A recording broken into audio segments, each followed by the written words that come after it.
Et nos discussions, nos rencontres organisées pour cette grande manifestation sur les épaules des géants continuent. Je laisse le temps aux derniers arrivants de rapidement s'asseoir sur les sièges pour que nous puissions commencer en toute quiétude.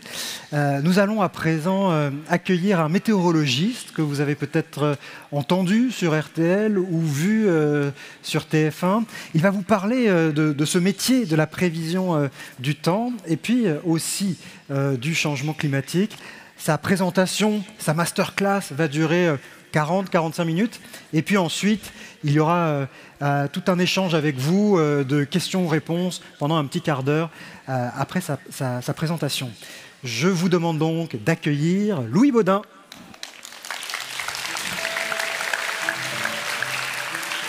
Bonjour. Merci. Merci aux épaules des géants de me permettre de m'exprimer autour d'une matière effectivement qui m'anime depuis très longtemps.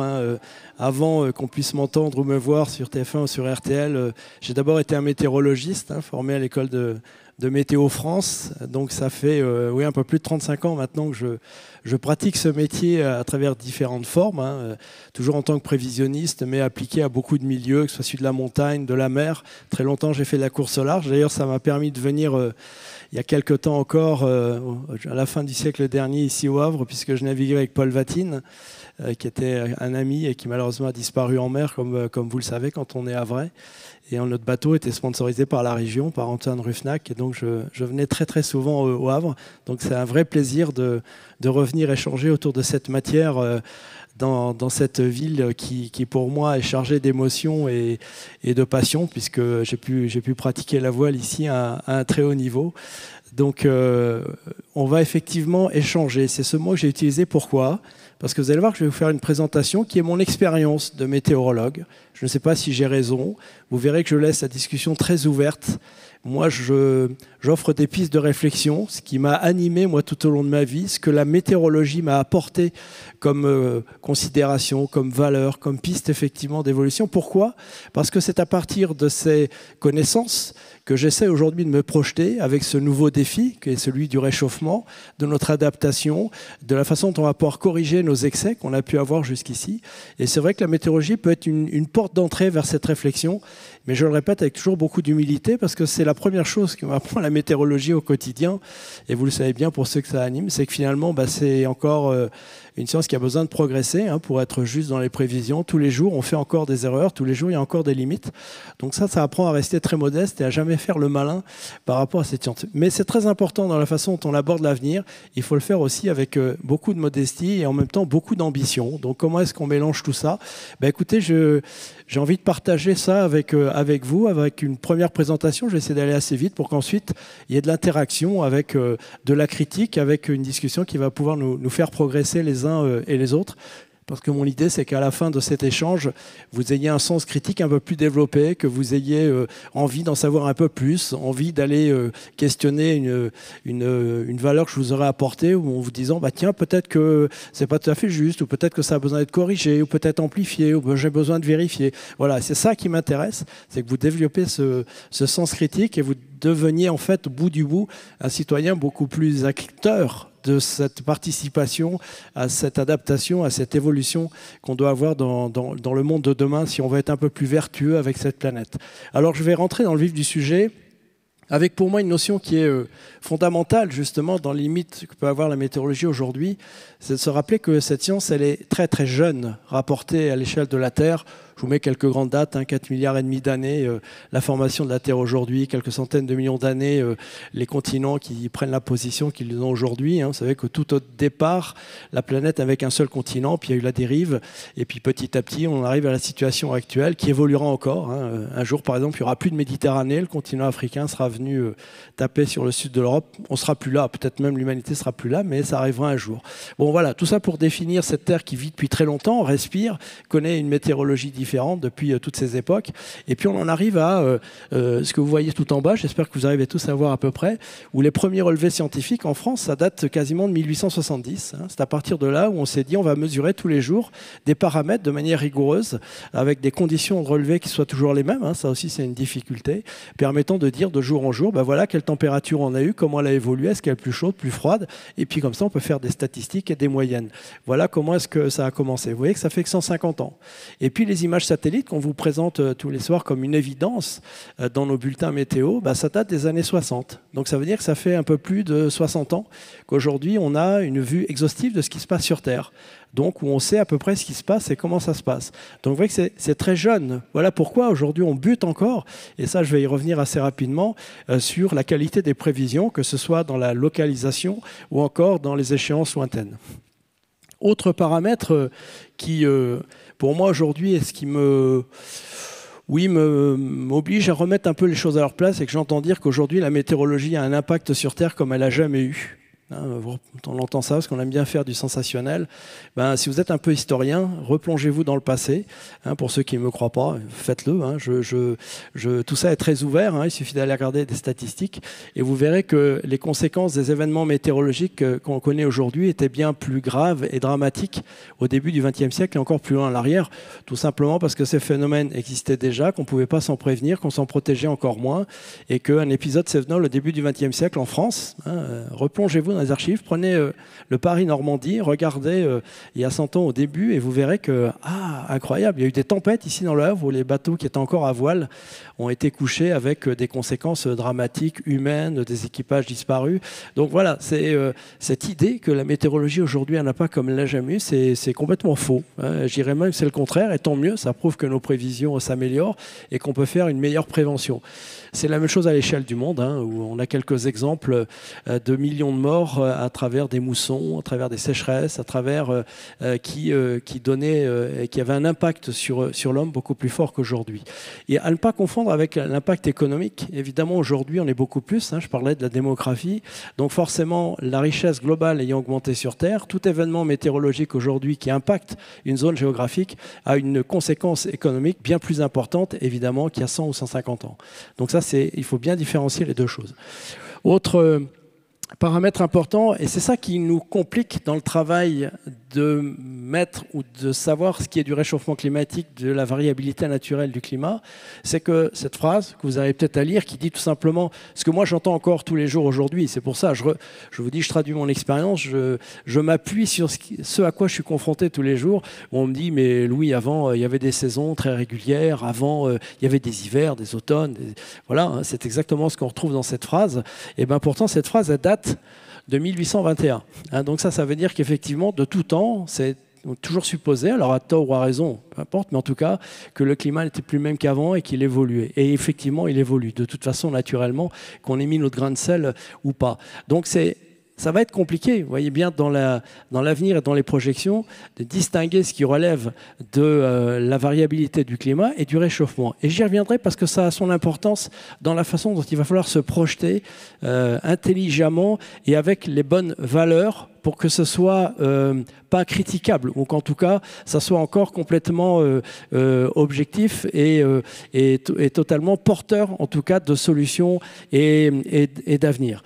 Autre paramètre important, c'est cette variabilité, voilà, une courbe de l'évolution des températures dans le bassin méditerranéen, qui a été faite par reconstituée par Emmanuel Garnier, qui est un des rapporteurs du GIEC, et qui a essayé de reconstituer cette température. Alors pourquoi je vous la montre? Tout simplement pour vous montrer que de tout temps, on a des périodes chaudes, des périodes froides, et donc il faut tenir compte de cette variation-là pour aujourd'hui intégrer le réchauffement qui, entre parenthèses, vous le voyez sur la partie droite de la courbe, est indéniable aujourd'hui. Pour répondre à M. Trump, il y a bien un réchauffement que l'on aperçoit sur cette courbe et qu'on peut voir d'ailleurs sur la plupart des courbes de température sur Terre.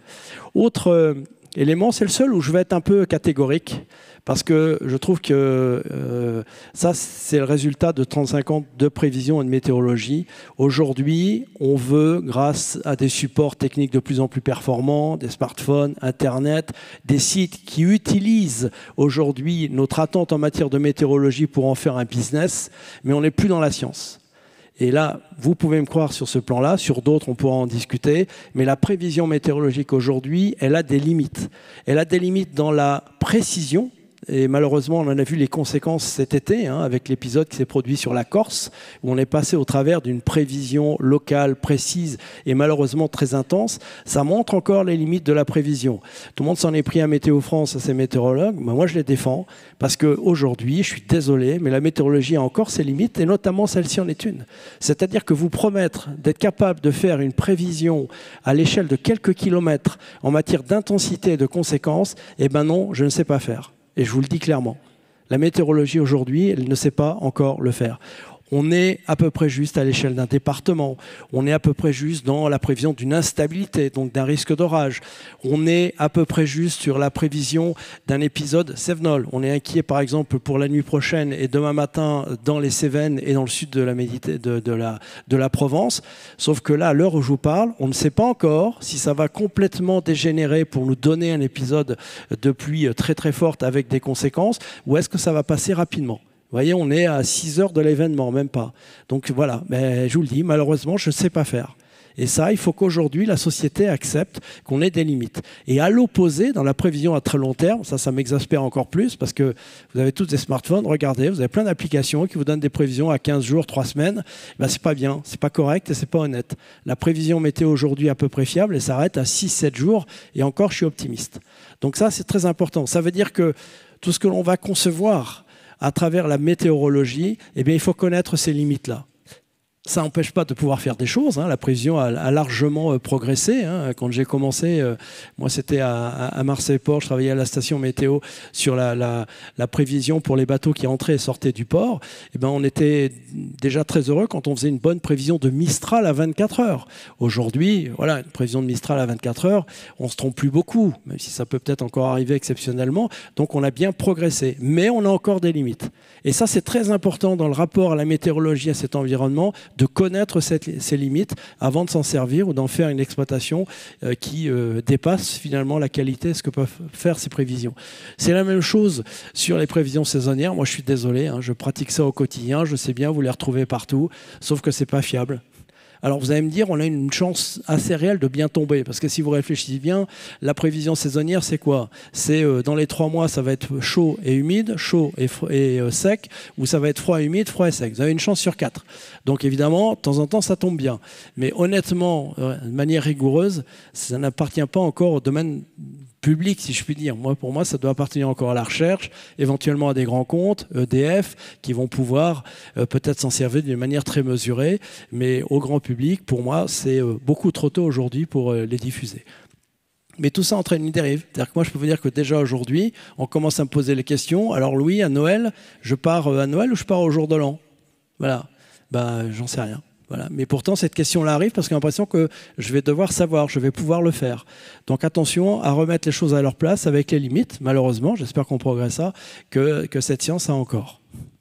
C'est la même chose sur les phénomènes El Niño, El Niña, dont vous entendez de temps en temps parler. C'est un phénomène qui se produit au large du Pacifique Sud, au large des côtes du Chili, ou à la place d'eau très froides qui habituellement sont là et d'ailleurs permettent aux pêcheurs chiliens de faire de bonnes pêches. Il y a des eaux chaudes qui prennent la place. Évidemment, ces eaux chaudes à très grande échelle, elles transforment complètement le rapport avec la masse d'air qui est située juste au-dessus, et donc ça change temporairement la météorologie en Amérique du Sud.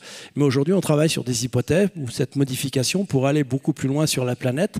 Sauf que d'un seul coup, ces hypothèses, elles deviennent des assurances. Et puis quand elles peuvent faire un peu de buzz, elles deviennent des papiers quasiment définitifs dans la presse. Donc il faut remettre les choses aussi à leur place. Et je sais bien que ça part du sentiment de nous faire peur, de nous faire prendre conscience. Mais moi, je ne pense pas que ce soit la bonne solution. Et qu'au contraire, il faut continuer à être transparent sur ce que l'on peut faire et ne pas faire. Et ça n'empêche pas qu'on soit responsable et qu'on prenne conscience qu'effectivement, on a à changer, et j'y reviendrai. Sur la variabilité naturelle du climat, je vous en ai parlé, c'est quelque chose qui aujourd'hui doit être aussi intégré dans la considération générale, et vous verrez pourquoi un peu plus tard, parce que entre le réchauffement qui est indéniable, qui est quelque chose de moyen, qui est un bruit de fond, eh bien, il y a le quotidien à gérer, avec là une variabilité, surtout dans un pays comme la France, qui est conséquente. Et je vous expliquerai pourquoi, parce que j'ai eu à essayer d'être concret par rapport à des agriculteurs, au monde agricole, et ben c'est pas si évident que ça. Et puis la dernière chose, ça ça, c'est mon souci en ce moment. Et heureusement, je suis en train de rencontrer quelques mathématiciens qui vont peut-être m'éclairer ou pas. Enfin, en tout cas, j'en ai rencontré un avec qui j'établis une relation pour essayer de voir. C'est le fond même du problème, c'est est-ce que la nature peut être mise en équation ? C'est-à-dire qu'avec tous les progrès dont je vais vous parler, est-ce que demain, on sera capable, d'une manière déterministe, de prévoir le temps qu'il fera kilomètre par kilomètre ou heure par heure sur telle ou telle région, et puis peut-être à 10-15 jours. Est-ce que le côté chaotique, le côté initial de cette atmosphère, rien que dans cette salle, si on prend les 4 coins de la salle, il n'y a pas la même température, il n'y a pas la même pression, il n'y a pas la même humidité. Et pourtant, il faut que j'intègre ce savoir-là, cette réalité-là, pour pouvoir déterminer le temps qu'il fera.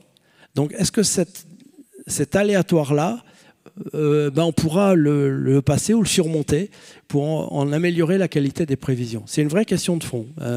J'ai des petits embryons de réponse, mais je vais encore creuser le sujet. Et la réponse n'est pas évidente. Je continue avec... alors, normalement, ça va arriver. Voilà. Les moyens pourtant de faire de bonnes prévisions, ça a progressé énormément. Pour illustrer ça, quand on a commencé à utiliser les ordinateurs dans les années 60, évidemment, on s'en est tout de suite servi pour essayer de résoudre ces équations thermodynamiques, cinématiques. Je ne vais pas rentrer dans le détail de ce qui nous permet de faire de la modélisation, donc d'anticiper ce que pourrait être éventuellement l'atmosphère ou la masse d'air quelques heures ou quelques jours plus tard. Donc on a utilisé l'ordinateur.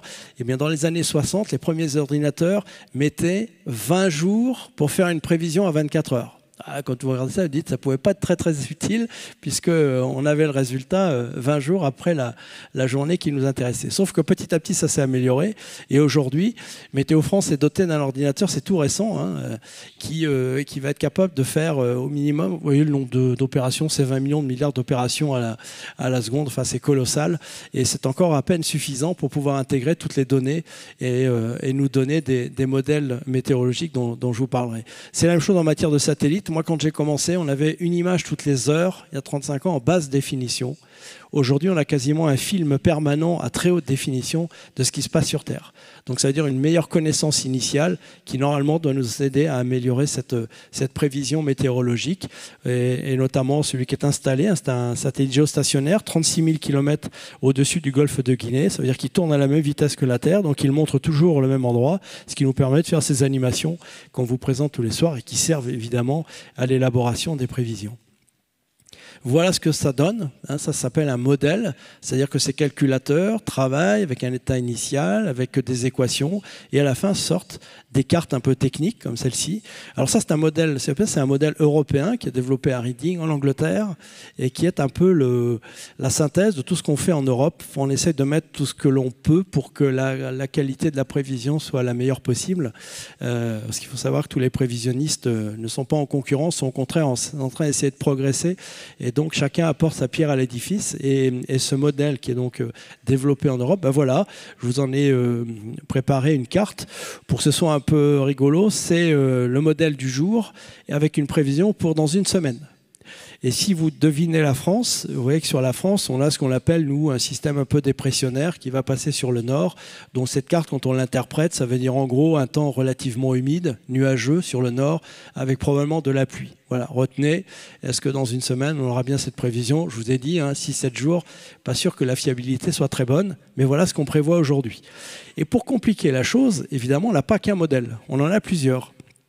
Pour la même journée du vendredi 30 septembre, là, je vous ai sorti la modèle américain qui s'appelle GFS, qui travaille aussi sur l'Europe, qui d'ailleurs travaille sur la totalité du globe, et qui, vous voyez, pour la même journée, prévoit un temps encore plus instable, encore plus humide, donc encore plus dépressionnaire, avec en plus, par rapport à la carte précédente, beaucoup plus de vent sur le nord de la France. Donc si on fait la synthèse des deux, on peut penser qu'en fin de semaine prochaine, on aura encore sur le nord de la France un temps assez perturbé et pluvieux, ce qui, entre parenthèses, est plutôt une bonne nouvelle. Je continue avec une autre notion qui est très importante. Si vous voulez faire référence à l'histoire ou au passé en matière de météorologie, ne vous fiez pas à votre propre mémoire. Utilisez des relevés, vous allez voir Météo France, qui, si ce n'est pas pour un usage commercial, pourra vous les donner. Et puis, vous étudiez la région qui vous intéresse et vous pourrez dire, ben voilà, il fait plus chaud, il fait plus froid, il y a plus de pluie, il y a plus de vent, il y a plus... En utilisant les relevés. N'utilisez pas votre mémoire. Pourquoi est-ce que j'ai pris cet exemple du nombre de Noël blanc? Parce que en permanence, on me dit, mais Louis, avant, moi, je me souviens, quand j'étais petit, il y avait de la neige à Noël, il y avait de la neige à Noël. Et effectivement, je me suis dit, bah tiens, on va regarder si depuis les années 50, on a effectivement tant de Noël blanc que ça. Et c'est Guillaume Séché, qui travaille sur BFM, qui a fait ce travail-là, et qui, effectivement, vous le voyez, montre que finalement, on se souvient de ces Noël blancs, mais finalement, il n'y en avait pas eu tant que ça. Donc c'est pour vous montrer que il faut se méfier de notre mémoire qui peut nous faire dire des choses qui font simplement, ou ces choses-là sont des moments agréables, sont des moments correspondant à une période de notre vie et qui met l'accent sur un souvenir qui finalement est totalement subjectif. Donc très important d'utiliser réellement des relevés statistiques pour dire voilà, il fait plus chaud, il fait plus froid, c'est plus humide, c'est plus... Et là, vous aurez quelque chose qui sera un peu plus scientifique et un peu plus de valeur. Autre notion très importante pour moi, alors ça c'est mon expérience de communicant, c'est qu'aujourd'hui, de la météorologie, on attend tout. Moi j'ai commencé à 35 ans, je vous le disais, la fiabilité n'était pas très bonne. D'ailleurs quand je disais je suis un météorologue, on me disait ah bon mais c'est un métier ça, avec un petit sourire. Effectivement on était tellement peu fiable que c'était une information que l'on consultait à peine. Je m'en souviens très bien, on me disait oh, de toute façon ça marche pas la météo. Donc voilà, même au début j'ai eu quelques doutes en me disant est-ce que j'ai bien choisi mon métier. Bon, heureusement j'étais passionné par la mer, la montagne. Et puis aujourd'hui c'est l'inverse. Aujourd'hui je suis devenu un devin, je devrais tout faire. Je devrais faire tomber la neige, je devrais faire tomber la pluie, je devrais mettre le beau temps quand on part en vacances, je devrais... Non, hein, je caricature un peu dans les deux cas, mais il y a quand même de ça. C'est-à-dire qu'aujourd'hui, il faut qu'on retrouve un rapport beaucoup plus sain, beaucoup plus simple et beaucoup plus franc avec cette nature, en l'acceptant. C'est-à-dire que la nature, elle n'est pas à notre service, c'est bien nous qui cohabitons avec elle, avec ses excès, avec ses limites, avec ses irrégularités, et on y reviendra, ses injustices. Parce que à l'échelle de la planète, on verra que la climatologie, malheureusement, ne sert pas tout le monde de la même façon et pas avec les mêmes avantages. Donc très important de retrouver cette acceptation de cet environnement et non pas de se dire qu'on va claquer des doigts et que demain, on mettra à la nature un autre pas et qu'on en fera ce que l'on en veut. Bien au contraire, hein, on voit qu'aujourd'hui, on a finalement été trop loin dans l'impact et dans la façon dont on s'en sert, hein, dont on a consommé cette planète. J'aime bien ce terme-là parce qu'aujourd'hui, c'est plus consommer qu'on va devoir faire, c'est cohabiter, c'est partager, c'est retrouver un usage qui soit beaucoup plus dans le bon sens et qui soit également dans le respect. Voilà, et on verra que ça marchera très très bien si on le fait. Bon, et après, d'autres problèmes pour pouvoir le faire facilement ou pas. Mais en tout cas, c'est comme ça qu'il faut rétablir les choses. Et donc, cette exigence que l'on a par rapport à la météorologie fait partie de cette démarche. Et donc, moi, j'espère que demain, dire bon, la météorologie, elle peut m'offrir ça, c'est déjà bien. Voilà, pour le week-end prochain, c'est dans 5-6 jours. Bah, je peux commencer à regarder la prévision, ça a du sens, mais je ne vais pas plus loin. Les 15 jours d'après, où j'ai le mariage de ma fille ou d'une amie, bah, ça ne sert à rien que je regarde, parce que de toute façon, cette prévision n'est pas bonne. Voilà, c'est retrouver un rapport qui soit un petit peu plus sain par rapport à ce que la météorologie peut offrir.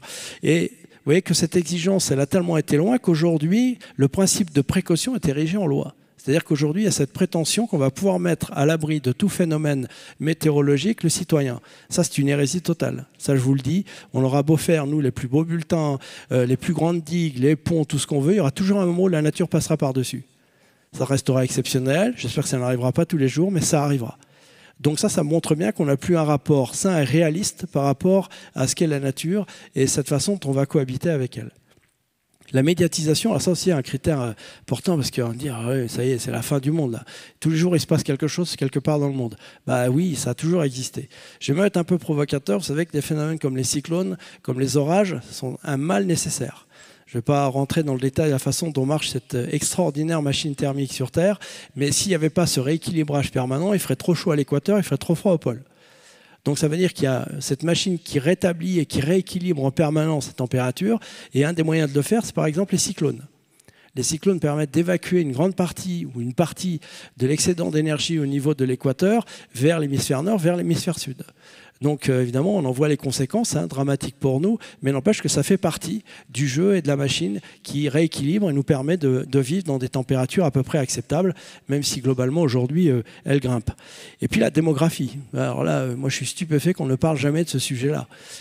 Évidemment, on est plus nombreux sur Terre, donc évidemment, l'impact est beaucoup plus fort à phénomène météorologique égal. Et regardez, même comme l'accélération de cette démographie est considérable sur la France, c'est exponentiel à la fin. Et voilà le challenge. Alors moi, je ne suis pas un démographe, mais c'est un sujet qui m'intéresse énormément. Donc, je lis, j'essaie de lire leurs dernières évolutions. C'est comme la météorologie, hein. Ce n'est pas encore une science exacte, loin de là.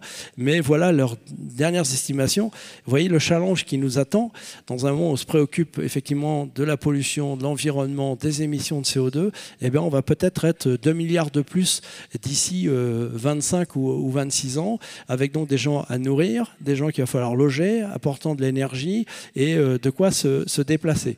Donc, avec tout cela, en respectant plus, si on le peut, les accords en matière de rejet de CO2. Donc, vous voyez, le challenge qui nous attend est énorme. Et évidemment, en étant plus nombreux, on est forcément plus impacté, évidemment, par les phénomènes météorologiques. On est 200 000 habitants de plus par jour sur Terre. On n'entend jamais parler. Est-ce qu'on peut en accepter plus? Est-ce qu'on peut aller beaucoup plus loin? Oui, non. Moi, je n'ai pas la réponse, mais je trouve que ça serait bien qu'on débatte de ça et qu'en tant que citoyen, on s'en empare. Posons la question, il n'y a rien de tabou, il n'y a rien... est-ce que demain, pour gérer ce défi qui nous attend, de ce rapport, de cet impact qu'on laisse sur la planète, eh bien, on peut le faire à plus nombreux ou pas? Ou est-ce qu'il faut qu'on commence déjà à réfléchir, à s'arrêter ou en tout cas à s'autoréguler?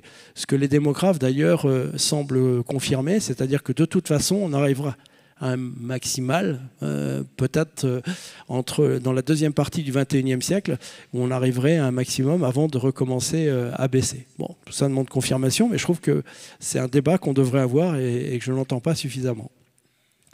La climatologie du monde, ça c'est très important parce que ça rentre un peu dans ce que moi j'ai envie de vous laisser quand on finira cette conférence, c'est cette idée de partage et de devenir un citoyen du monde.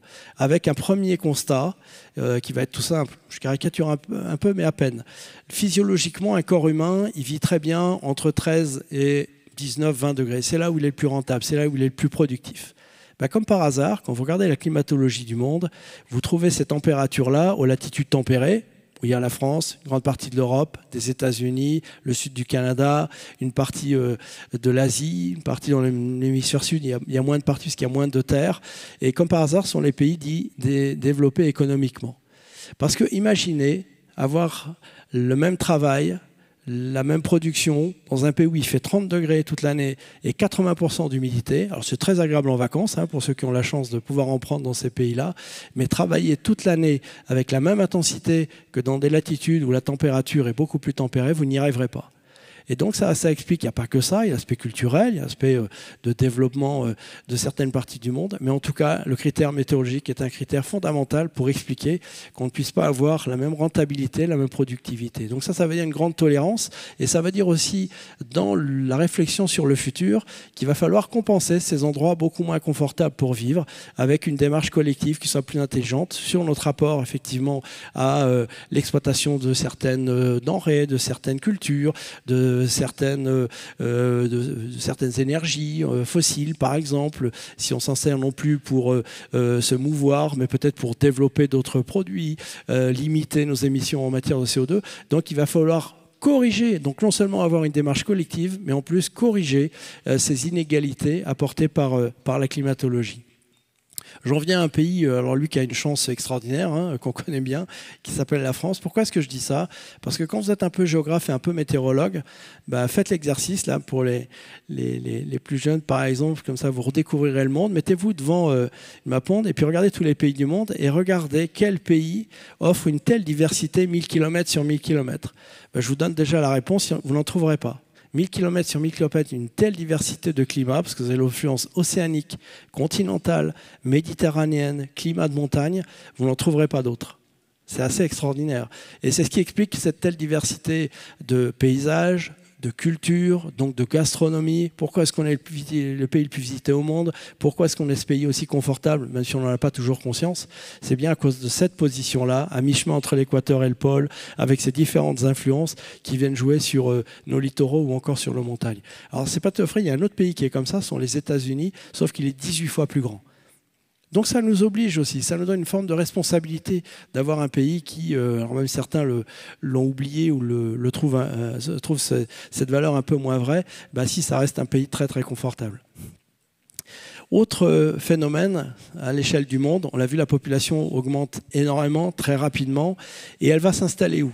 Elle s'installe dans les zones bucoliques, dans les zones de bord de mer, dans les zones où on peut se nourrir, donc les zones d'alluvion. Et c'est comme ça qu'on vient s'installer en bord de mer. Là, on peut faire de la culture. Donc, ça veut dire quoi? Ça veut dire que la population se concentre dans des zones où des phénomènes météorologiques, c'est ce qu'on voit sur l'autre carte, vont pouvoir se développer. C'est-à-dire qu'à phénomènes météorologiques égaux, on retrouve une population qui se concentre de plus en plus dans des zones où elle ne devrait pas. Toutes les zones d'alluvion, là, on a vu les conséquences que ça a eu au Pakistan. Ben, ces zones-là, en France, on appellerait ça des zones humides, elles ne seraient pas constructibles. Sauf que là-bas, ce sont des zones où ils peuvent se nourrir, où ils s'installent de manière très temporaire et où ils vont pouvoir nourrir leur famille. Donc, en fait, ils le font par nécessité et non pas par confort ou autre. Et malheureusement, chaque fois qu'il y a une mousson comme cela, et ça arrive tous les 10, 15, 20 ans, et ben, les conséquences sont dramatiques sur le plan humain. C'est la même chose en France.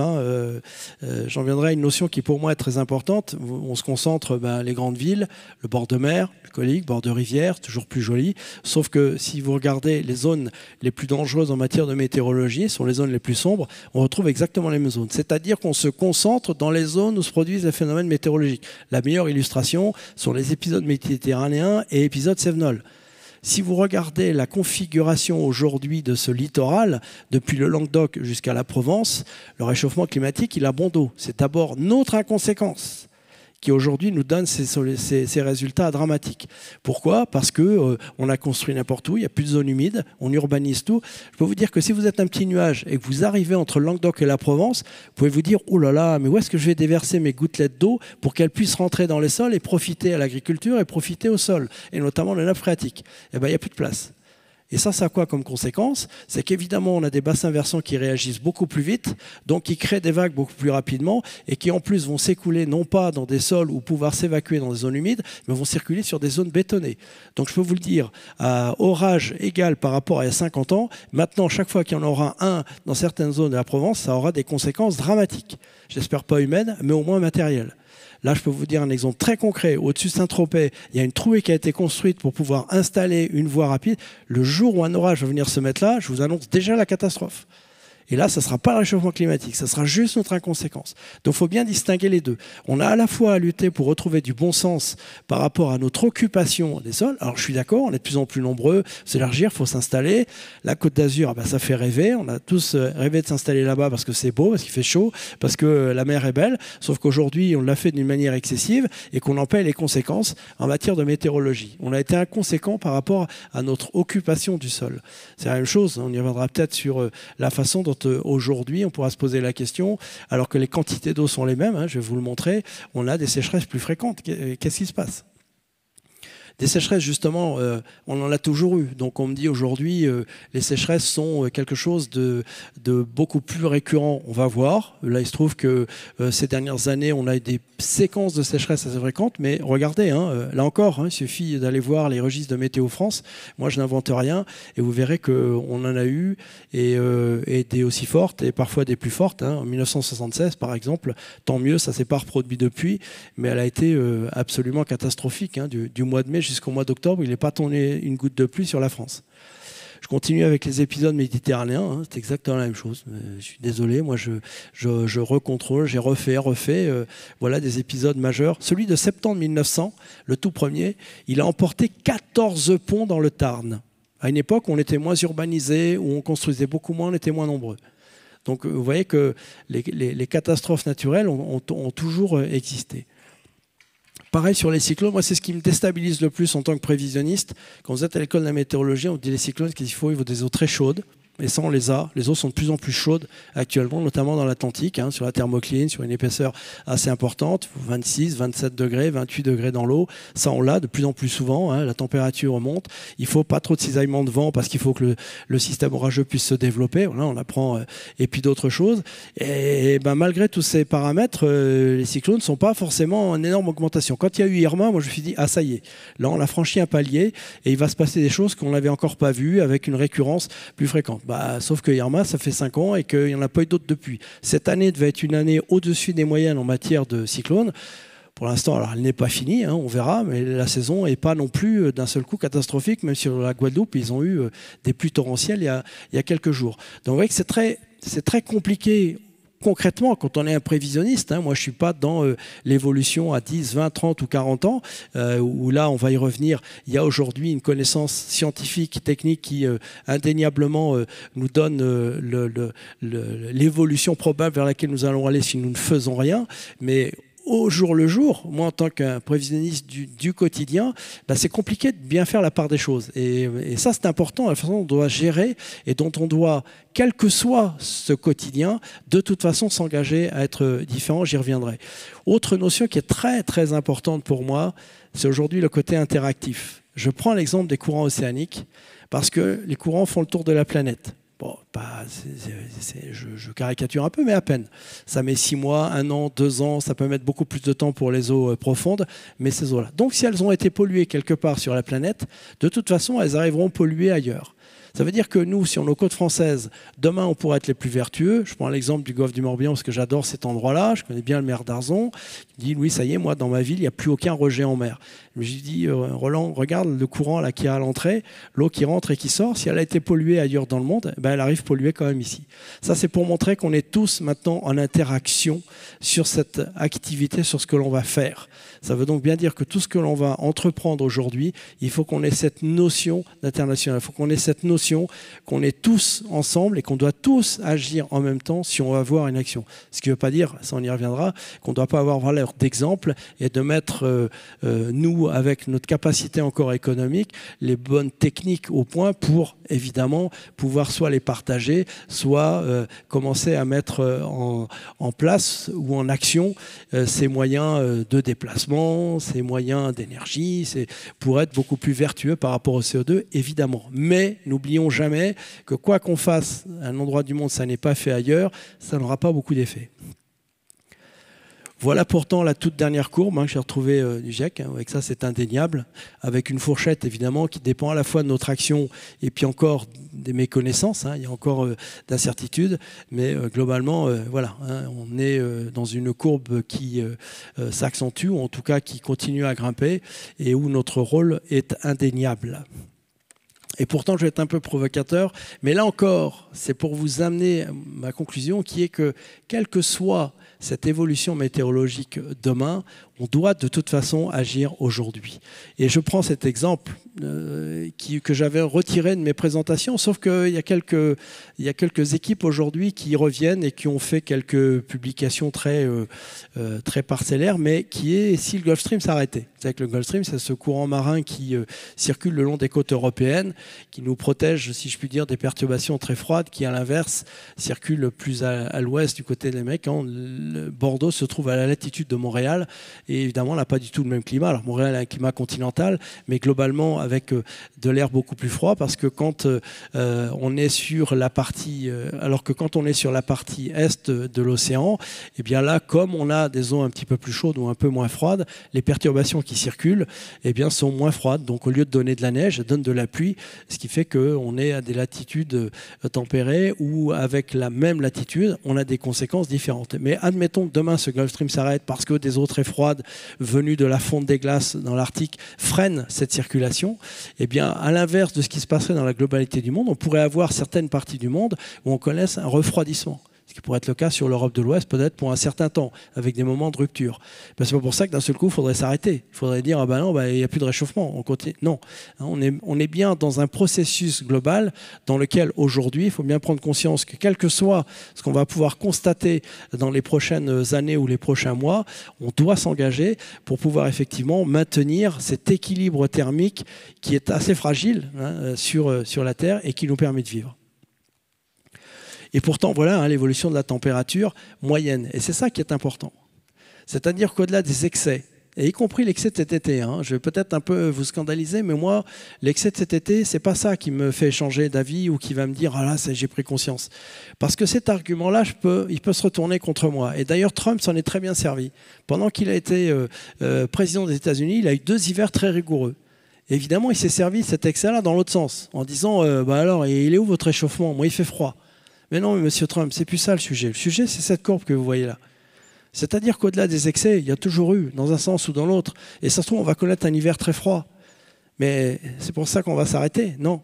Non, ce qui compte, c'est le bruit de fond. Et vous le voyez, qui est indéniable hein, depuis la fin du XXe siècle et le début du XXIe, avec cette température qui grimpe. C'est ça la réponse. Et ça n'a pas de contestation possible. On n'est plus dans les excès d'un côté ou de l'autre. On est dans ce bruit de fond qui, immanquablement, de mois en mois, d'année en année, change. Et c'est contre ça qu'il faut qu'on lutte. Donc communiquer sur des excès, sur autres, en disant ah ben voilà, vous avez vu, c'est ça. Non, le réchauffement, c'est pas ça. C'est la moyenne. C'est ce que les agriculteurs qui s'en servent tous les ans, eux, voient parfaitement. On moissonne à des périodes différentes. On cultive, on plante à des périodes différentes. Parce qu'effectivement, globalement, on se rend compte qu'avec une température plus élevée, on prend un peu d'avance. Ce sont les vignerons qui se rendent très bien compte que on vendange beaucoup plus tôt. Ça c'est l'effet du réchauffement sur plusieurs années, sur plusieurs saisons, parce que, oui, on vendange quasiment cette année, c'est avec un mois d'avance par rapport à il y a simplement 30 ou 40 ans. Donc voilà l'expression. Donc je ne suis jamais dans l'excès à me servir. Alors évidemment, en termes de communication, vous avez vu comme on a fait le buzz avec ça cet été, voilà, c'est la fin du monde. J'ai même lu un papier, demain la France deviendra le Sahel. Là, on y va peut-être un peu vite. Mais c'est au contraire sur cette courbe que je viens de vous montrer qu'il faut s'appuyer, non pas sur les excès qui ont toujours existé. La pluie, hein, je vous ai pris l'exemple des précipitations à Saint-Quentin qui expriment ce qui se passe dans le nord de la France. Vous voyez qu'il n'y a pas de variation flagrante hein, d'une année sur l'autre. Au contraire même, le bruit de fond, c'est que les pluies tombent un peu plus en quantité dans la moitié nord de la France. Et d'ailleurs, sur le dernier rapport du GIEC, il n'est pas dit qu'en France, il y aurait moins de pluie, sauf sur la partie de l'arc méditerranéen. C'est-à-dire tout le bassin méditerranéen aura probablement des sécheresses plus fréquentes et des quantités de pluie peut-être un peu plus faible, mais ailleurs en France, et notamment au nord de la Loire et dans le nord-est, il y aurait plutôt un excédent. Donc ça pose une question intéressante, c'est-à-dire qu'aujourd'hui, on se dit, mais alors pourquoi est-ce qu'on a des sécheresses qui paraissent plus fréquentes, qui paraissent plus fortes? Peut-être tout simplement parce que ces eaux qui tombent, elles ne profitent plus au sol. Posons-nous la question des fossés, la question aujourd'hui des haies, la question du couvert végétal qu'on a oublié pendant des années, même s'il revient aujourd'hui. Donc ça veut dire qu'on avait des terres qui étaient complètement desséchées, sur lesquelles l'eau ne rentrait pas mais s'écoulait. Donc profitez moins à la végétation, profitez moins aux nappes phréatiques. Et donc même quantité de pluie, au lieu de profiter à la terre, s'écoulait dans les rivières, puis dans les fleuves et partait à la mer. Alors que les quantités sont les mêmes. Donc vous voyez qu'encore une fois, c'est notre rapport à la nature que l'on doit reconsidérer pour nous permettre de reprendre bon usage de cette eau à l'avenir. On pourra y revenir parce que l'eau, je trouve que c'est un sujet captivant. Mais là encore, hein, pour ceux qui ne croient pas, allez demander à Météo France et vous verrez que les quantités de pluie qui tombent en France sont pour l'instant toujours les mêmes. Sur le nombre de tempêtes, même chose, parce qu'il y a une question, je ne sais pas si on me la posera, on me dit, mais Louis, globalement, on a l'impression qu'il y a plus de vent. Alors, est-ce que c'est justement parce qu'on a modifié la géographie, on a modifié nos paysages autour de nous et que finalement, il y a peut-être un peu plus l'impression que le vent souffle? Parce que, pour l'avoir fait, quand on interroge les stations historiques de Météo France, c'est pas flagrant. Là, j'illustre ça par le nombre de tempêtes en France. Vous voyez que ça fluctue, hein, des variations, encore une fois, assez importantes, mais il n'y a pas d'un seul coup un renforcement de la fréquence et de l'intensité de ces tempêtes.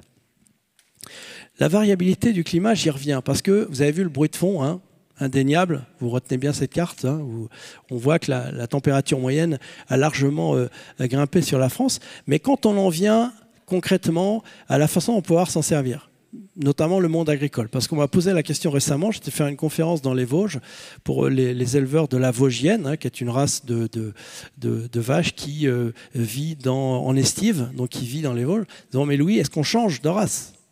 Donc on a fait comme ça des études.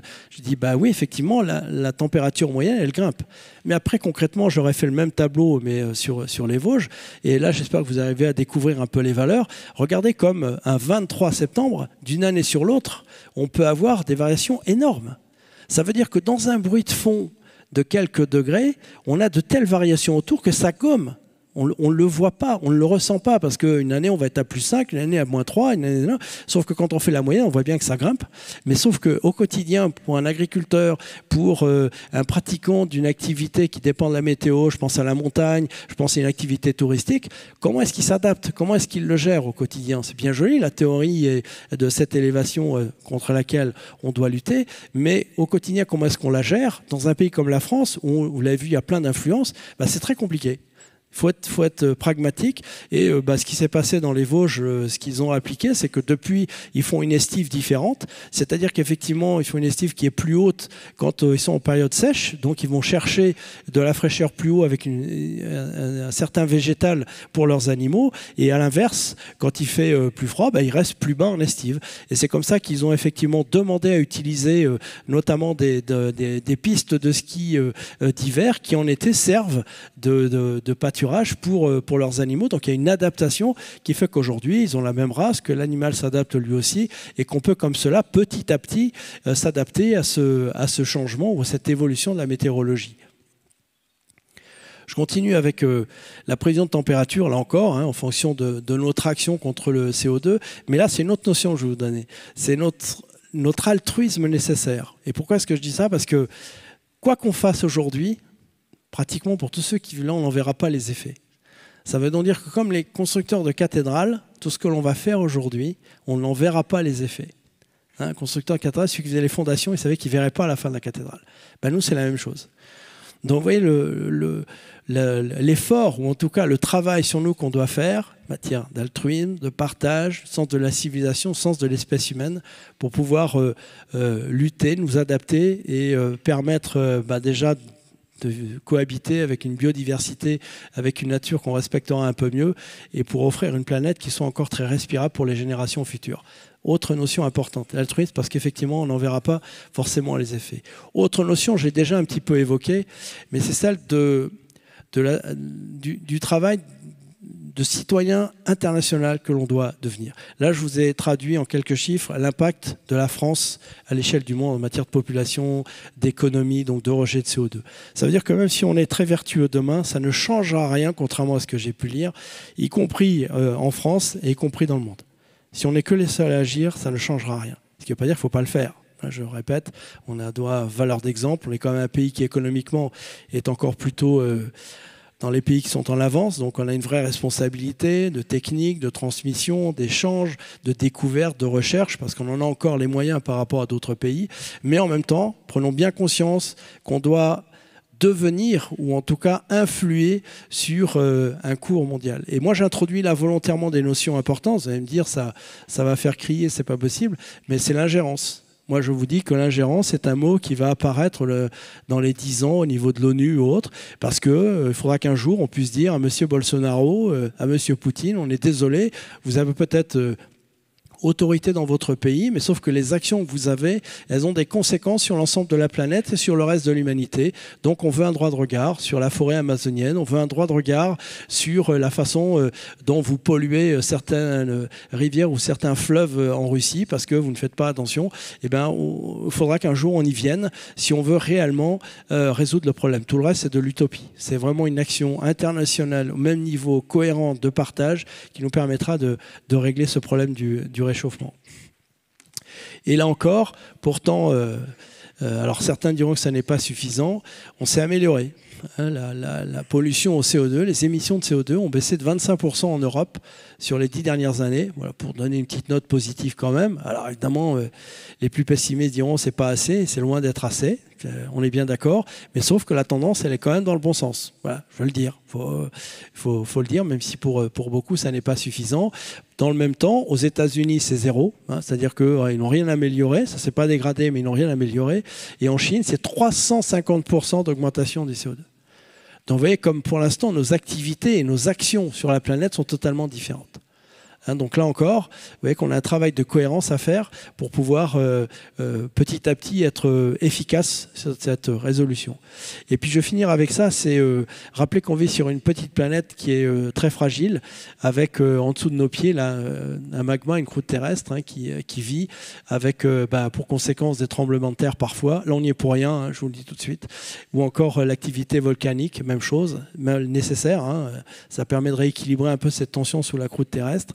Et puis à l'opposé, vous vous rappelez qu'on vit dans une toute petite pellicule d'air hein, qui fait 10 à 15 km d'épaisseur, qui est ridicule. Et c'est pourtant là-dedans que l'on vit et que tout le système végétal, tout le système humain, toute la biodiversité ont pu se développer depuis des millénaires.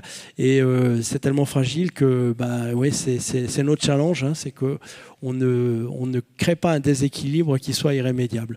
Voilà, j'attends vos questions et je vous remercie de m'avoir écouté. Louis.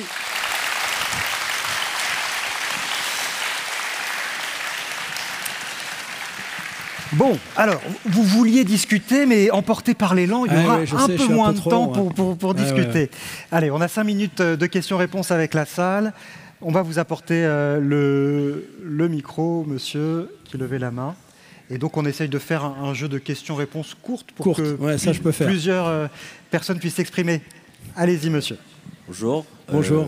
Je fais de la voile à haut niveau et votre on va dire background m'intéresse. Ah. Est-ce que vous êtes parti de la micro-météo ou pour passer ensuite sur de la macro à l'échelle du monde ou qu'est-ce que vous avez fait du routage, de la prévie Oui, c'est mon parcours. C'est-à-dire que moi, je suis devenu prévisionniste pour faire du routage. Je voulais mon propre programme, je voulais mon propre bateau. Donc oui, j'ai essayé d'être très compétent dans ce domaine-là en me spécialisant dans le routage. Ça a été avec Florence Artaud, avec Paul Vatine, avec Yves Parlier, toute cette génération. En quoi ça consiste, le routage C'est tout simplement de déchiffrer à travers la prévision météo quelle va être la meilleure trajectoire possible, donc les vents les plus favorables pour que le voilier aille d'un point à un point B le plus rapidement possible. Et évidemment, comme les vents ne sont pas réguliers, ce n'est jamais ou très rarement la ligne droite qui va être la plus rapide. Donc c'est déchiffrer les zones où il n'y a pas de vent qu'on va contourner et puis les zones où il y a trop de vent on va éviter également. Et donc ça donne des trajectoires, des isochrones qui vont permettre de déterminer comme ça un parcours qui est souvent très sinueux, permettant d'aller le plus vite possible, mais c'est pas toujours la ligne droite. Bon voilà, c'est le principe du routage et du travail du navigateur ou du météorologiste sur ces courses de bateaux qui vont de plus en plus vite. Donc moi c'était mon travail, alors à terre quand c'est une course en solitaire et à bord quand c'était des courses en équipage. Mais effectivement c'est un travail permanent parce que il faut alors quand on est en mer au large, là on se sert des modèles que je vous ai montré tout à l'heure, et quand on est sur le littoral, quand on fait de la course à courte distance, il faut intégrer l'expérience, il faut intégrer tout ce que les locaux peuvent apporter. Allez, on prend une autre question dans la salle. Je vois une main qui se lève ici. Il y en a peut-être d'autres qui m'échappent. Une question. À quel âge vous avez commencé la voile ? La voile, je suis tombé dedans tout petit. J'ai eu la chance d'être élevé au bord du bassin d'Arcachon et même pour la petite histoire, j'ai pu aller, quand les vents étaient favorables, la marée était là, j'allais à l'école à la voile. Donc c'était quand même une chance extraordinaire. Oui, monsieur, on vous écoute. Oui. L'intelligence artificielle, est-ce qu'elle va complètement transformer la prévision en termes de météorologie, notamment l'usage des réseaux de neurones ? Eh bien, c'est possible. J'espère. On verra. Mais il y a la question de fond dont je vous parlais tout à l'heure, c'est est-ce que cette mise en équation, est-ce que nous aurons les bonnes équations, est-ce qu'on va pouvoir les faire évoluer pour que cette intelligence artificielle puisse effectivement les intégrer d'une manière beaucoup plus rapide, ce qu'on va pouvoir faire avec un résultat plus probant. On y est. J'espère. Je n'ai pas une réponse formelle. On pourrait prévoir de voir jusqu'où dans le temps. C'est la question à... c'est une question. Je n'ai pas la réponse. Je sais pas. Vous savez, c'est ce battement d'aile de papillon. C'est pas une image. C'est-à-dire que un tout petit changement dans l'état initial de l'atmosphère, donc dans l'état zéro, modifie énormément la prévision. Au bout d'un moment, il y a une dispersion énorme. Donc, est-ce qu'un jour on arrivera à faire abstraction de ça pour améliorer ? Je sais pas. Allez dans la salle. Bonjour. Bonjour. Pourquoi vous avez choisi ce métier, de faire ce métier? Qu'est-ce qui vous a entraîné, tout ça? C'est bien de poser cette question-là. Météorologue. Météorologue parce que j'ai eu la chance, je vous l'ai dit, d'être élevé. J'ai été élevé à Châtelaillon, j'étais élevé sur le bassin Arcachon, en Provence. Mon père était militaire, donc je voyageais. Et ben, j'ai été confronté à la nature tout petit. Et c'est quelque chose qui m'a passionné. Je suis un amoureux de la planète, des émotions qu'elle procure. Et encore aujourd'hui, j'adore faire du surf, j'adore faire du bateau, j'adore faire de l'avion, j'adore marcher en montagne, j'adore skier. J'adore ça, le plaisir, l'émotion que procure le rapport à la nature. Je peux contempler. J'ai eu la chance de partir en safari cet été en Afrique du Sud. Pour moi, c'est l'extase permanente, tellement cette nature, elle est belle, tellement... et la météorologie, ça me permet de me projeter comme ça dans des milieux, dans une passion. Je suis un amoureux de la planète, je ne peux pas vous dire autre chose. J'adore ma planète, elle me procure des plaisirs incroyables à travers... Alors évidemment, j'ai été chercher, j'ai travaillé pour ça, j'ai essayé d'être bon, c'est dans la course au large, c'est de faire le Mont Blanc, c'est de faire du ski, c'est d'essayer d'apprendre à faire du surf. Surfeur, je suis pas très bon. Et puis de continuer à la découvrir et de partager ça, parce que je crois que c'est par l'émotion, c'est par ce sentiment, c'est par le plaisir qu'elle peut encore procurer. C'est beau de regarder cette planète qu'on va prendre conscience qu'il faut en prendre soin, quoi. Ça va nous donner envie de le faire. On vous écoute. Oui, ma question porte sur Météo France. Un certain nombre des personnels de Météo France, ainsi qu'un nombre de rappeurs, dénoncent la baisse des budgets de Météo France et des coupes budgétaires, notamment en termes de personnel, mais aussi des coupes techniques. Au vu des situations, ça me semble assez paradoxal. Oui, vous avez raison, mais moi quand j'y étais, ça fait 25 ans maintenant, on était 3500 et aujourd'hui ils sont quasiment 2500. On a perdu 1000. Vous vous rendez compte, c'est énorme. On est d'accord. Pourquoi? Parce qu'on a pensé à un certain temps qu'on pouvait substituer à l'homme l'intelligence artificielle, les ordinateurs, comme je vous ai montré, de plus en plus performants, en disant ça va suffire. Pas forcément. Il y a peut-être besoin encore d'expérience. Il y a encore besoin de la validation d'un prévisionniste, d'un homme derrière. Je vous ai montré des modèles. Vous avez vu, les modèles sont parfois un peu différents, ce qui est très perturbant, d'ailleurs. Entre parenthèses, un même modèle partant d'une même situation n'arrive pas au même résultat. Donc ça montre qu'on n'y est pas encore, qu'il y a encore à maîtriser ça. Et c'est clair que oui, l'expérience, peut-être qu'on a fait des réductions un peu trop rapides, probablement. Allez, je vois plusieurs mains qui se lèvent. On va prendre un bouquet de 3 questions, 3-4 questions. Pardon, j'ai été trop long au départ, parce que j'aurais bien aimé qu'on puisse échanger plus. Allez. Est-ce que ce métier a un inconvénient dans votre vie privée? Alors, on parlera du métier avec les inconvénients. Une deuxième question. D'où vous est venue cette passion pour la météo? Ça, on l'a un peu dit, mais on pourrait y revenir. Une troisième et une quatrième. Bonjour. Oui. C'est une question. Est-ce que les humains sont entièrement responsables du réchauffement climatique? Est-ce que les humains sont entièrement responsables du changement climatique? Vaste question sur laquelle on mérite de parler. Et une dernière, une quatrième. Allô? Qui est au bout du fil? On t'écoute. Oh. À votre avis, si on n'était pas là, est-ce qu'au bout d'un moment, la Terre elle aurait quand même changé comme ça? Ou pas? Alors ça, c'est intéressant.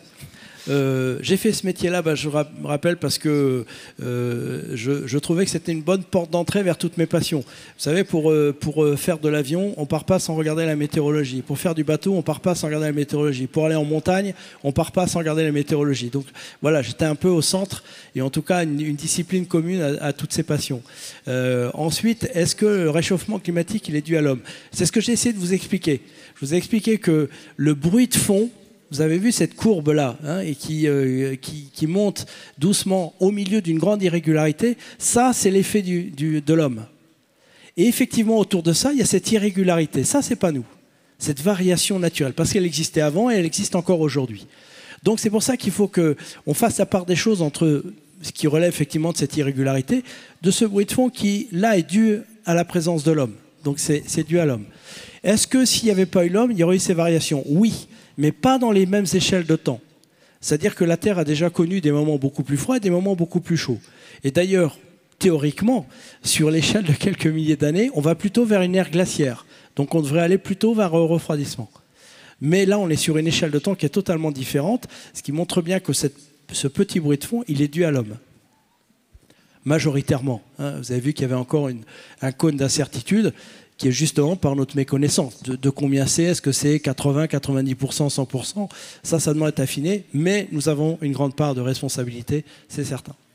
Donc pour répondre à la dernière question, si nous n'étions pas là, le climat continuerait Ah d'évoluer. oui, c'est ce que je disais, hein, il continuerait à bouger et il aurait probablement eu cette variation-là de température, bien sûr, mais pas dans la même échelle de temps. Une micro-réponse à cette question, est-ce que c'est un métier qui a quand même quelques inconvénients ou est-ce que vous prenez tout dans ce métier? Non, on prend tout, mais ça dépend de la partie du métier. Est-ce que c'est ma partie de communicant, d'être aujourd'hui un peu connu en France avec voilà, tous les inconvénients que ça peut avoir en matière d'échange ou autre? Mais non, moi j'y vois beaucoup plus d'avantages parce que comme c'est un sujet qui me passionne, hein, si je suis là devant vous, c'est parce que j'ai envie d'échanger. Je ne sais pas si j'ai raison, mais voilà, j'espère que j'ai introduit des petites billes comme ça, des petits éléments de réflexion que vous allez utiliser vous pour devenir plus engagé, d'accord ou pas d'accord avec moi, hein, ça peu importe, mais en tout cas que vous soyez acteur, que vous ayez envie de participer, parce que voilà, il faut qu'on soit tous ensemble et que c'est de la synthèse de nos réflexions, j'espère qu'on prendra la bonne direction. Parce que moi j'ai pas cette prétention-là, contrairement à ce que je peux lire en disant mais si c'est ça qu'il faut faire, c'est ça qu'il faut faire. Vous voyez bien la difficulté du sujet, et encore on l'a un peu survolé pour dire moi je sais. Non. Je crois que c'est collectivement, petit à petit, en termes de société, d'humanité, de sens de la civilisation, qu'on y arrivera tous ensemble. Merci, Louis Baudin. Non, bah merci. Je suis désolé d'avoir été un peu... Merci beaucoup.